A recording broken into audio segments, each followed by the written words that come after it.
Morning, Luxy. Thanks for having me as part of your foremost inspirational albums list. It's a pleasure to be able to contribute.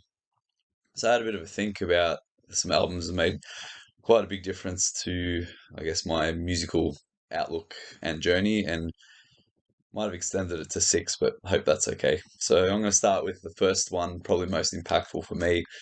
Would have to be Testament's The Gathering.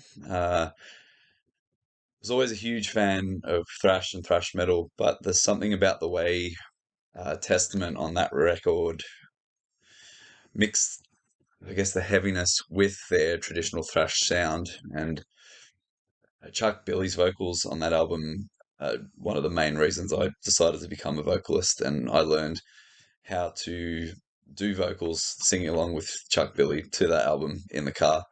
It's always, I think the songwriting's fantastic. Eric Peterson's guitar playing just has such a unique and distinctive sound to him. Perfect mix of groove, brutality, memorability. The way all the elements come together, the mix, it's my favorite thing Andy Sneap's ever done. And having Dave Lombardo on the drums for that album, everything comes together, and that still, if I was picking a top three albums of all time, that always has a place. So Testament's Gathering would be number one. Number two would be Slayer's Rain in Blood. Midsection riff of Angel of Death, I would pick as my favorite riff of all time.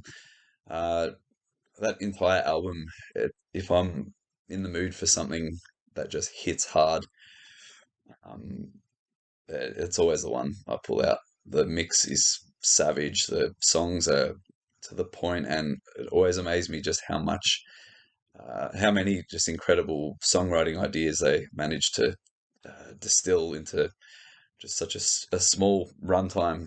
That album, start to finish, is just packed with brilliance and shaped metal for all the years that followed. So yeah, Rain in Blood obviously makes heaps of these lists, but I think that's for good reason. I'm going to put Metallica's a Black album in there. It was my early days. What captured me, my imagination with heavy music, was the Black album. So well produced, so accessible. The songs really stand up. I've always had I don't know, warm place in my heart for that album. It was one of the very early albums in my, I guess, metal listening career that sort of drew me in. So for me, it still holds up. Metallica's a Black album. Uh, Also, some of the early Fear Factory albums, they manufacture. Machine Head's Burn My Eyes. Back when I was first coming up, listening to metal, those ones really resonated with me. So I'd put those in there as well. Another big one is Vital Remains' Icons of Evil.